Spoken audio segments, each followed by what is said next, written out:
Today I'm going to be showing you how to do this really beautiful dark and spooky spider queen design that is perfect for Halloween. Also, I have to apologize. I cut out a lot of the footage of me doing this look because my hand was covering it up mostly the entire time. So watch for the end of the video. There will be a detailed explanation that'll go over all the strokes that I did and you'll be able to see it perfectly.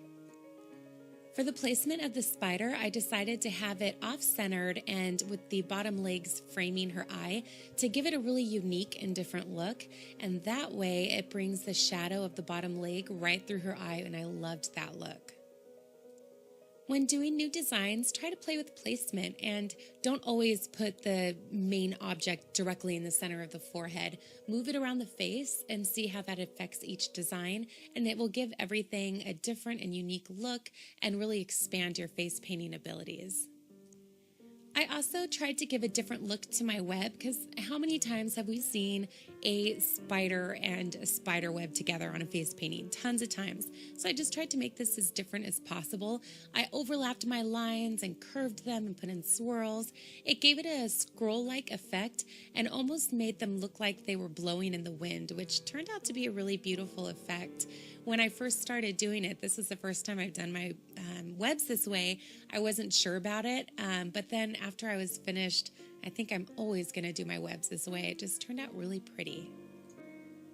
For the spider on the mouth, make sure you only do half the body, and you're just going to fill in with black and then blot in purple, and then you can use your finger to further blend it if you want. But it's a little more challenging on the lips just because you're working with different dimensions and your lines could be squiggly. So take your time, do it carefully. There's no real rhyme or reason to where you put the legs. Just have them in all different directions, overlap them. It's pretty easy. And also, I recommend filling in the lips first. I'd forgotten to do that, which is why I'm doing it now. And of course, add your shadows. I'm going to be giving detailed instructions on how to do all this at the end of the video. And when you're shading things in, even on the lips, you can use shadows. It doesn't have to be paint. I find shadows a little easier to work with sometimes.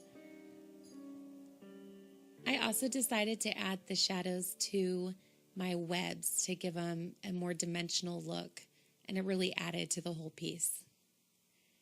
And that's it. You can finish it off with a beautiful smoky eye. And it just creates a beautiful, beautiful look. And I think I might be wearing this for Halloween this year. We'll see. Okay, so on with a more detailed explanation.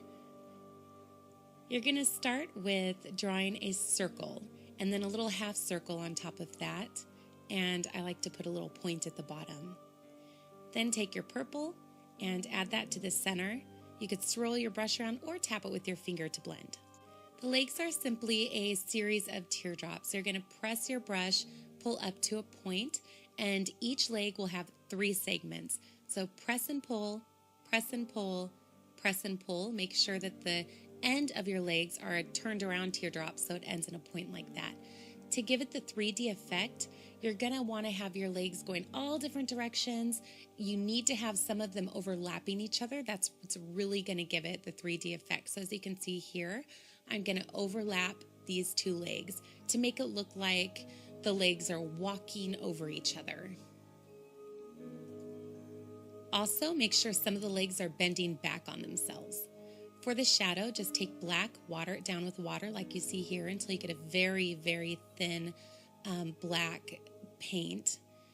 And touch the end of your leg and pull in towards the center of the spider. So touch and pull in, and then add a drop shadow at the very bottom of the spider like so.